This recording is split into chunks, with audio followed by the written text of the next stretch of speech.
周一召开的联合国人权理事会第46次高级别会议再起事端，英国和德国外长无理攻击中国的涉疆涉港政策，国务委员兼外长王毅与他们激烈辩论，向国际社会澄清事实真相。驻加大使丛培武则接受当地电视直播采访，驳斥加议会的种族灭绝动议。新疆没有种族灭绝是显而易见的事实，但为什么西方政客和舆论如此热衷造谣新疆呢？来看报道。针对一些西方国家蓄意抹黑，以涉疆问题攻击中国政府，国务委员兼外长王毅在联合国人权理事会第46次高级别会议上直言，涉疆问题的本质是反暴恐、反分裂问题。经过各民族人民的努力，新疆地区已连续4年多没有再发生暴恐案件，社会安全稳定，发展持续向好，人民安居乐业。新疆地区从来就不存在什么种族灭绝、强迫劳动和宗教压迫。这些耸人听闻的说法源于无知和偏见，纯属恶意的政治炒作，与事实完全相反。新疆地区的大门始终是敞开的，到访过新疆的各国人士都能实地了解到事实和真相。我们也欢迎联合国人权高专访问新疆。王毅国务委员对人权问题的阐述，实际上是明确了中国政府对人权的一个态度。人权问题没有最好，只有更好。每个国家在解决国内所面临的人权挑战方面，都应该采取因地制宜的这个举措，积极借鉴国际上的这个有益经验，在新疆进行反恐和区域极端化的有关工作取得了良好的这个成效。王毅国务委员在这个人权理事会上也发出了对联合国人权高专访问新疆的这个邀请，表明了中国政府在涉疆问题上的一种开放的这种态度。事实上，新疆的大门对外界保持敞开。2019年，新疆接待游客超过2亿人次。2018年以来，包括联合国官员、外国驻华使节、有关国家常驻日内瓦代表、媒体记者和宗教团体等在内的100多个国家1200多位人士赴疆参访。然而，少数外国政客对中方的澄清选择性耳聋。英国外相拉布复读机一般复述了英方的态度，要求联合国人权高级专员巴切莱特或其他独立专家应立即和不受限制地进入新疆，还要求联合国人权理事会应该就此事做出一项决议。拉布还陈词滥调地声称，存在所谓强迫劳动与强迫妇女绝育的许多迫害行为，并使用了工业化规模这样的耸人听闻的词。香港问题也被拉布搅到一起，而他的依据是相关报道内容，但实际上英国广播公司的相关报道已经被证实是彻头彻尾的谎言。我觉得跟现在英国的外交政策的这样一个转变是有关的，而这个呢实际上是基于目前英国这个抗疫的情况非常的严峻有12多万人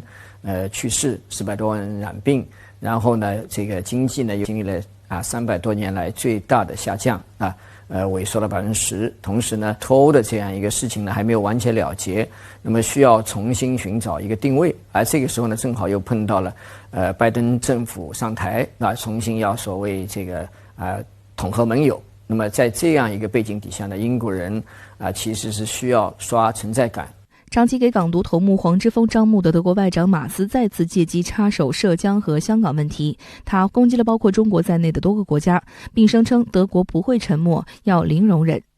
值得注意的是，美国国务卿布林肯缺席此次会议。特朗普政府于2018年宣布美国退出联合国人权理事会，拜登上台后推翻特朗普的决定，于本月8号宣布重返该理事会。但美国舆论怀疑，联合国人权理事会这次并未向美方发出参会邀请。涉疆反华是长期以来美西方反华势力企图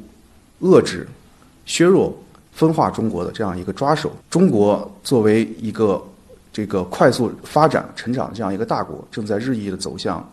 世界舞台的这个中心。在人权的维护上面，中国也走出了一条非常适合本国国情发展的这样一条道路，赢得了本国人民的这个赞赏与认可，也赢得了许多世界有识之士的认可。他们可以说在内心上面是非常惶恐的，对中国之治是又嫉妒又仇恨。对于这种不同于西方的这种道路，他们在心理上面是难以接受的。会场外，一些五眼联盟国家还有更出格的举动。加拿大众议院周一通过了2项涉疆动议，称新疆有所谓的种族灭绝，并以此要求加拿大政府牵头抵制2022年北京冬奥会。特鲁多的内阁成员中，只有外交部长加诺一人出席投票。加诺在众议院发言时说，他代表加拿大政府投了弃权票。加拿大广播公司称，特鲁多不认可种族灭绝的说法，认为议会的动议不严肃。但他在上周的 G7 视频峰会上称，新疆的事情让他沮丧。报道还指出，加拿大是除美国外唯一官方指控所谓种族灭绝的国家。尽管这2项动议都不具备强制约束力，但无疑已为陷入低谷的中加关系进一步蒙上阴影。还有加拿大议员表示，动议没有附带下一步行动计划，但加拿大政府需要紧跟美国的做法。他的这个相关决议是没有约束力，也没有得到这个内阁就是政府机构的这个承认，但显然呢，它造成了很不好的这个国际影响，对加方国内的这个民意是一种严重的误导，同时呢，也在这个国际上开了很不好的这个先例。加拿大的政府层面的这个不作为，甚至释放出的一些错误信号，助长了这个加拿大国内，特别是加拿大议会内部的反华势力，推动有关决议的这样一种野心。中国驻加拿大使馆第一时间发表声明，敦促加方停止大搞反华闹剧，否则只会自取其辱。声明指出，绝大多数支持种族灭绝动议的加拿大议员从未去过新疆，甚至没有到过中国。他们打着人权的幌子，在社交问题上搞政治操弄，目的是干涉中国内政，通过打对华强硬牌，在国内捞政治分。这是何等的虚伪和无耻！周一，驻加拿大大使丛培武接受加拿大公共事务频道直播连线采访，敦促加方放弃偏见，尊重事实，纠正错误，停止干涉中国内政，避免采取进一步损害中加关系的行动。对于加拿大众议院动议要求加政府呼吁盟友抵制北京冬奥会，丛大使揭露了加方的将体育运动政治化的丑陋嘴脸。 There's some part of the motion related to the Winter Olympic Games in Beijing. We firmly oppose that as well, because it demonstrates once again that some people here in Canada and in some other Western countries are politicizing the issue of the Winter Olympic Games. And that's also against the charter of the Olympics. And I think for Beijing Olympic Games, it won high recognition from the international community, including IOC. And even here in Canada and in the United States, the relevant committees are supporting that event. 丛培武周六接受加拿大最大的通讯社加通社采访时强调，加拿大等一些西方国家人士标榜自己捍卫价值观，但价值观中很重要的一条应该是尊重事实，停止散布虚假信息甚至谎言。散布谎言根本不是捍卫价值观。丛大使批评了西方政客和舆论在社交问题上的双重标准。他举例指出，新疆根本不存在所谓再教育营，新疆依法设立的职业技能教育培训中心属于学校性质，与英国设立的转化和脱离项目、法国设立的去极端化中心没有本质区别，完全符合联合国全球反恐战略、联合国反暴力极端主义行动计划等一系列反恐决议的原则和精神。美西方政客都是以自己的这个政治利益为优先考虑的，真相呢，在他们那里往往是要打上引号的，真相只有在符合其利益需要的时候才能算作是真相。在涉疆问题上，他们只不过是找到了一个抓手，他们并不考虑涉疆问题的这个真相。只要是对中国不利的，只要是抹黑中国的，只要是他们能够拿来利用，为自己的这个狭隘的政治利益服务的，他们就会乐此不疲。在周二的例行记者会上，加拿大议会的种族灭绝动议成为焦点。发言人指出，加拿大众议院有关涉疆动议罔顾事实与常识，对中国蓄意污蔑抹黑，严重违反国际法和国际关系基本准则，粗暴干涉中国内政。中方强烈谴责，坚决反对，已向加方提出严正交涉。新疆从来就不存在什么种族灭绝，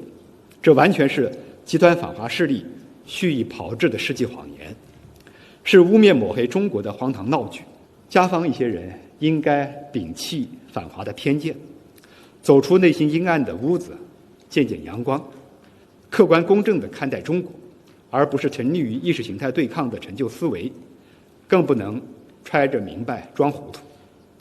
将国内的政治争斗甚至一党的私利置于中加关系大局之上。我们注意到，在今天的外交部记者会上，外国媒体，特别是加拿大媒体，对涉疆议题尤为关注，多次举手提问。而面对几家外媒记者多轮互相打配合式的犀利提问，发言人汪文斌也以真实的数据和事例进行了回应。事实上，相关动议是加拿大对华的蓄意抹黑与污蔑。汪文斌也强调，涉疆议题的本质是反暴恐、去极端化的问题，根本不存在所谓的种族灭绝。纽约时报报道指出，所谓的种族灭绝，美国前国务卿蓬佩奥在下台前一天，在一份官方声明中首次提到这个词，但当时美国国务院法律顾问办公室同日发表一致意见，指出蓬佩奥的用词并无法律依据，不符合1948年联合国大会通过的《防止及惩治灭绝种族罪公约》的定义。但拜登政府的后任联合国大使格林菲尔德声称，美国将努力确保美国维持原先的立场，也就是坚持种族灭绝，继续打新疆牌。美国外交政策杂志称，种族灭绝是极其严厉的指控，仅用于描述大规模杀戮的最坏情况，因而具有极大的政治影响力。在没有扎实法律依据的情况下使用这一措辞是政治化的操弄，并有侵蚀法律的风险。外交政策杂志认为，新疆没有所谓的种族灭绝。事实上，新疆人均预期寿命由60多年前的30多岁提升到72岁。2010年至2018年，维吾尔族人口从1017万人上升至1272万人，增加255万人，增幅为 25%， 高于全新疆人口 14% 的增幅，并明显高于汉族人口 2% 的增幅。中国的电视屏幕上，迪丽热巴、古力娜扎和尼格买提等维族演艺明星或主持人炙手可热，受到各族观众的追捧。所谓的种族灭绝，纯粹是无稽之谈。西方世界呢一直以为自己呢是这个道德的祖师爷。实际上，无论是抗议也好，包括最近的这个美国的这个冰冻等等，在特朗普时期呢也专门出现了有关这个黑人命也是命啊等等这样一种最基本的有关人权的这样一些问题，都反映出了本身他们对这个民众生存权的这样一种相对的漠视，或者治理上的这样一个漏洞百出那么反过来通过讲述或者把以所谓的道德教师爷的这样一个身份来指责中国的人权等等其实呢也是一定程度上想来平衡它本身国内抗议或者对民生的关注不足。好，相关话题马上来连线特约评论员吴健。吴先生你好。周一在联合国人权问题上，王毅再度就新疆议题与西德等国外长激辩。加拿大议会还在同日出台了所谓涉疆动议。那吴先生，您怎么看近来西方国家围绕新疆问题密集对中国发难呢？围绕涉疆话题，西方反华势力衍生出了人权、宗教、民族、反恐等等门类，但归根到底，这是一场舆论战、政治战、宣传战。我们清楚，西方国家有信息和技术优势，总体上把持着国际舆论的走向。我们的边疆经济社会发展的努力较难传到西方民众那里，打击三股势力、消除暴恐思想根源也被妖魔化，这种局面确实存在。西方呢，恰恰倚仗信息霸权，把持着重大事件的定义权、话语权，进而影响人对事件的正确判断。像美欧这些年闹的政治假新闻、剑桥竞选数据分析等等，无不暴露出这种媒体武器化运用的特点。在涉疆问题上，西方对我同样如此，只不过手段更可使，造假更肆无忌惮。我只举一例，西方国家不只跟中国胡搅蛮缠涉疆问题，还在我周边刻意炒热涉疆问题。俄学者帕霍林调查发现，得到美欧 NGO 支持的自由广播电台及其网站在中亚国家很活跃。这些国家呢，或多或少跟中国接壤，他们的民众和我们新疆自治区的民众语言风俗也大多相通，本来就相邻相亲，友谊深厚。可有西方资本和政治背景的媒体却持续大篇幅的播放负面的涉华消息，所有的标题都在强调所谓的受苦难的民族以及所谓压迫国的名称，还把中亚国家政府支持中国打击暴恐、维护统一的立场污蔑为沉默屈从。帕霍林还发现，这些传播的剧本大多来自一个欧洲城市里的叫现在时间电视台。它是17年开始全天候播出的，得到美国国会的全额拨款。它的口号是在原苏联国家推广所谓的民主价值观。从这个意义上说，我们在涉疆问题上正本清源，以正视听，不仅是要把不公正的污蔑帽子扔回去，更是保证我们国内及周边安定友好大局的关键之战。昨天，中国共产党的故事新疆专题介绍会在乌鲁木齐举行，本台记者也受邀参会，在现场采访了多位土生土长的新疆人，他们口中的真实新疆故事和所谓的西方版本完全不同。那您对此如何看？怎么样向世界讲好新疆故事呢？在这次专题会上，还有之前一系列的海内外采访报道中，我们都可以看到，党和政府扎实推进的一系列有利于民族地区发展的政策，有力促进了新疆经济社会进步，有效维护了民族地区的社会稳定。不说别的，超过20年的西部大开发战略，还有近年来的脱贫攻坚，让新疆实现了跨越式发展，而且这种发展绝不只考虑经济效益，更注重社会效益，注重改善民生，聚合民心，促进稳定。事实上，我还曾看过某邻国学者在新疆实地探访后所写的文章，里面坦率地比较了中国边疆民族地区和自己国家类似地区的区别，那就是他的国家沿袭原殖民地时期的模式，不仅思想文化认同上缺乏国族建构，资源分配上也没向边境倾斜，他们国家很多地方部落习惯法凌驾于国家之上，这就导致了在本地区本部族利益与国家利益上的纠结和错位，自然也就难以形成与国家利益一致的、高度自觉的维护统一、维护民族团结的共识和行动。可以说，包括边疆在内，我们国家每个地方都取得了经济社会健康发展的喜人景象，哪怕受到新冠疫情的冲击，这种势头也没有改变。这正是14亿中华儿女共同奋斗所取得的成果，也是任何居心叵测的势力所无法剥夺的果实。好，谢谢吴健先生在线和我们分享您的观点，谢谢。去年起，英国在美国政府后面亦步亦趋，接连对中国涉港、涉疆以及疫情问题指手画脚。然而，英国媒体却爆出，首相约翰逊近日在与中国企业的圆桌会议中，自称是狂热的清华派，大谈要改善英中关系。这两副面孔下，是英国既想在西方捞取政治好处，又不愿丢掉经济利益的纠结和矛盾。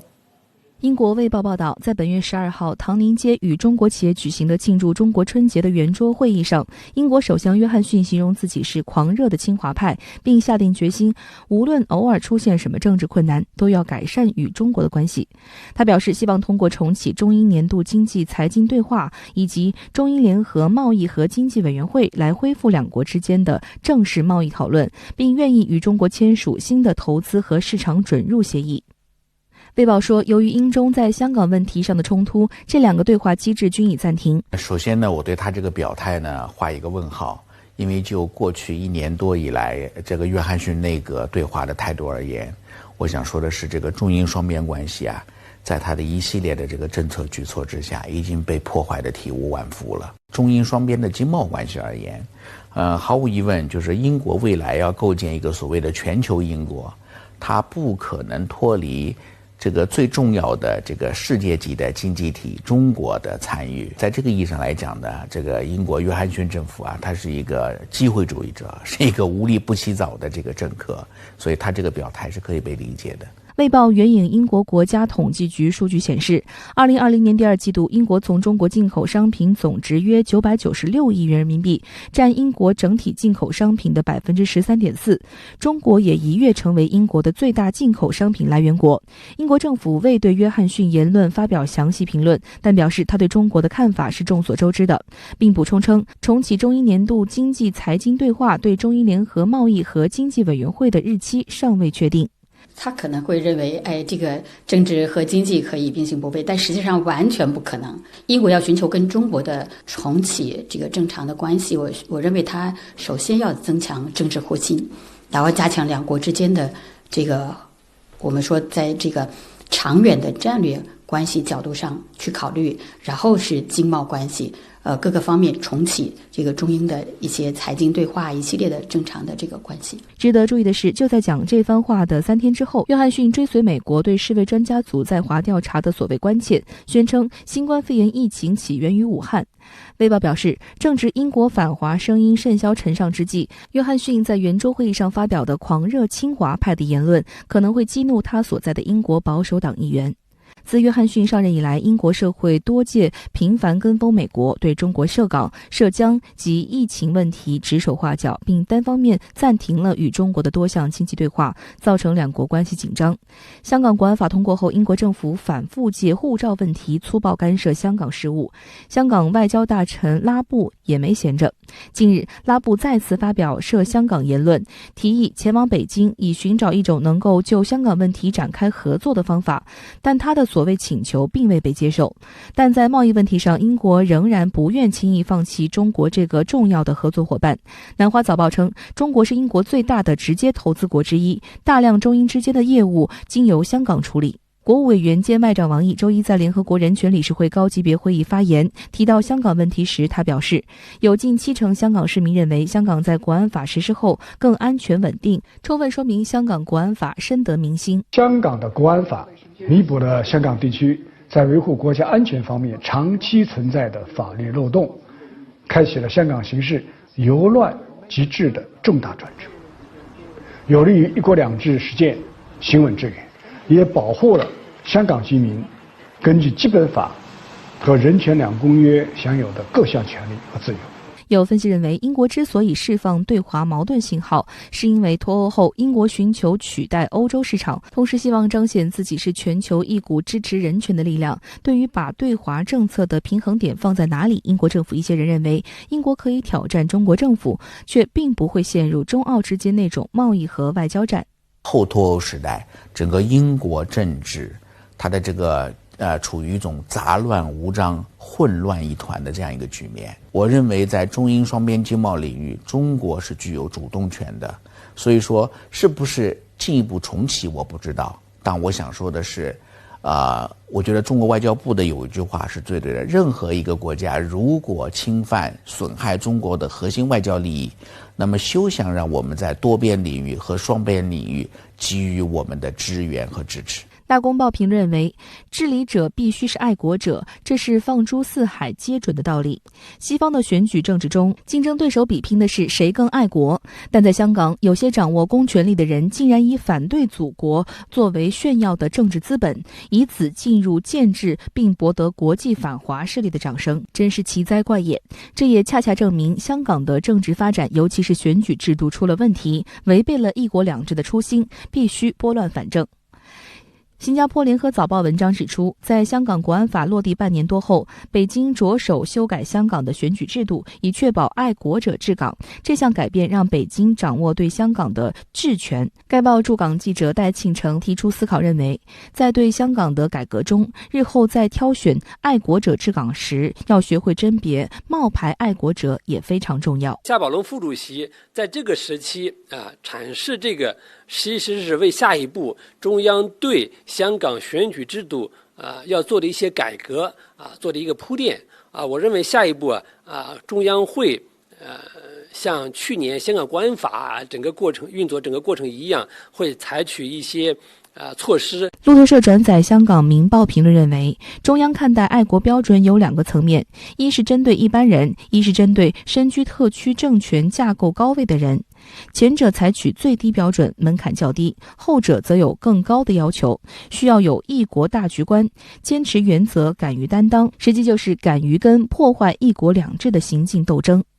就在周二，香港特区政府公布公职条例草案的修订内容，以完善公职人员宣誓安排，进一步确立爱国者治港的基本原则。其中定明，除已列明需宣誓的公务员、立法会议员等公职人员外，区议员也必须宣誓。如有议员涉作出违誓行为，将由特区政府律政司司长提起公诉，该人士即时停职。而有关人士因违誓而被取消议员资格后，无5年内不得再次参选。据了解，草案将于周五刊宪，下月17号提交立法会审议。香港政制及内地事务局局长曾国卫表示，此次修订条例目的是准确落实基本法104条的法定要求和全国人大就其的解释，履行特区政府的宪制责任，进一步确立爱國者治港的基本原則，有利於一國兩制行穩致遠。無論喺法律嘅要求啊，或者係嗰個具體機制各方面呢，係能夠做翻好咁解啫，亦冇針對任何人嘅意思。當嗰個法例一旦實施之後呢，相關嘅機制呢就會有需要嘅話就會啟動，包括就話喺宣誓裏面啦，咁嗰個監誓人呢就會就翻佢宣誓嗰個過程係咪符合法定嘅要求啊？咁佢就會去判斷呢嗰個宣誓是否有效。深圳卫视驻港记者秦月在记者会现场观察到，很多媒体关心对区议员等人追溯期的问题。曾国卫表示，修例没有特定追溯期，但不代表既往不咎，要按照实际情况来处理。而该修例设立了正面清单和负面清单，更明确清晰地界定行为的所属性是否符合拥护基本法、效忠特区。而对于有传媒不停地追问红线到底是在哪里，会否出现大部分区议员被 DQ 后产生真空情况，曾国卫就说这种情况没有发生，不予以评论。但是本身宣誓的过程呢，一点也不苛刻，也不难通过。另外，他也强调呢，目前香港现存的选举制度的确是有改善的空间，而选举又是香港政治制度当中极为重要的一环，需要由中央来主导。欢迎中央政府提出建议，以便更好地落实爱国者治港。据港媒报道，周二凌晨起，香港特区政府安排的疫苗接种计划开始在网上接受5个优先群组预约。由于人数众多，网上预约系统还一度死机。截至下午4时，已有约7万人预约。从周二上午起，已经有约200名优先接种组别的人士开始接种科兴新冠疫苗。有市民指，由於預約的人數太多，網上預約時都出現阻塞現象。最初嗰段時候係比較冇咁順利咯，因為可能個個爭住上網啩，太多人可能塞住咗啊個網。後尾我12點20零分就 OK 咯。香港6大紀律部隊首長包括警務處處長鄧炳強、香港海關關長鄧以海、消防處處長梁偉雄、懲教署署長胡英明、入境事務處處長歐家宏以及政府飛行服務隊總監胡偉雄也率領多名前線同事於周二下午到接種中心注射疫苗。今日個安排好好啦，咁亦都好多謝咁多位同事，咁我哋飛行服務隊前線嘅同事。為咗要最緊要保護自己，亦都係咁先至可以我哋保護市民。所以我哋作為一個榜樣，就希望我哋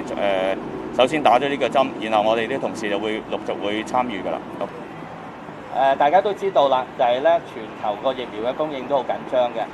特區政府能夠喺呢個時候係將一啲安全而有效嘅疫苗係可以帶到俾香港市民接種呢，係實在係非常之唔容易嘅。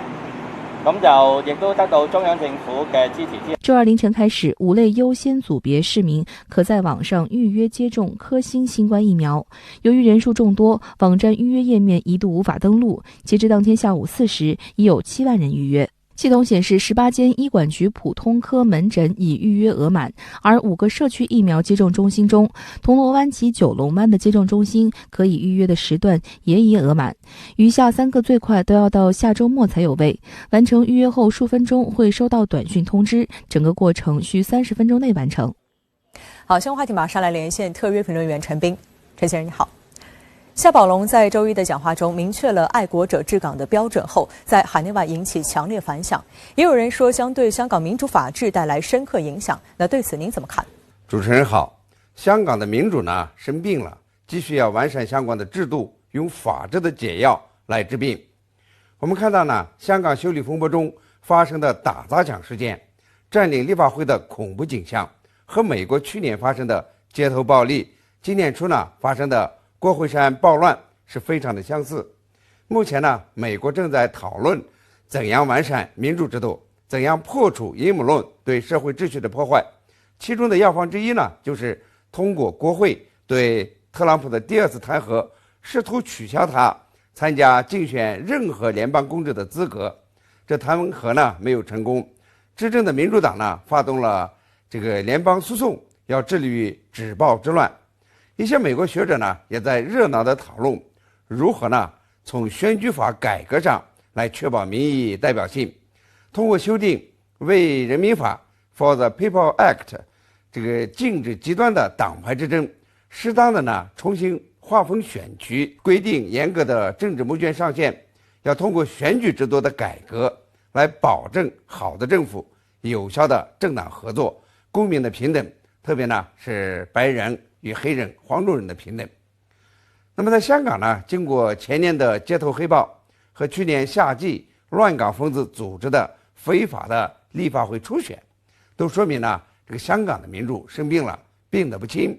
那么就要通过完善制度，尤其是完善选举制度，来保证这香港的繁荣与稳定，来确保一国两制行稳致远。夏宝龙的演讲呢，聚焦在如何落实爱国者治港与改革香港选举制度，要通过完善法律这个制度来实现更健康的民主，来全面准确地贯彻一国两制方针。我个人呢对夏宝龙的讲话有3点看法：一呢是改善香港的选举制度等一系列的制度会对香港的民主法治产生深远的影响，会促进香港的政治稳定、经济繁荣和社会健康。二呢是对香港的民主病开出的药方符合国际惯例，都是通过制度建设来弥补漏洞，特别呢是通过完善选举制度来维护国家利益和特区宪制秩序，维护广大这个香港民众的权益。三呢是民主法治的原则呢都是一样的，但是呢实现的途径不同，形成的范式也不一样。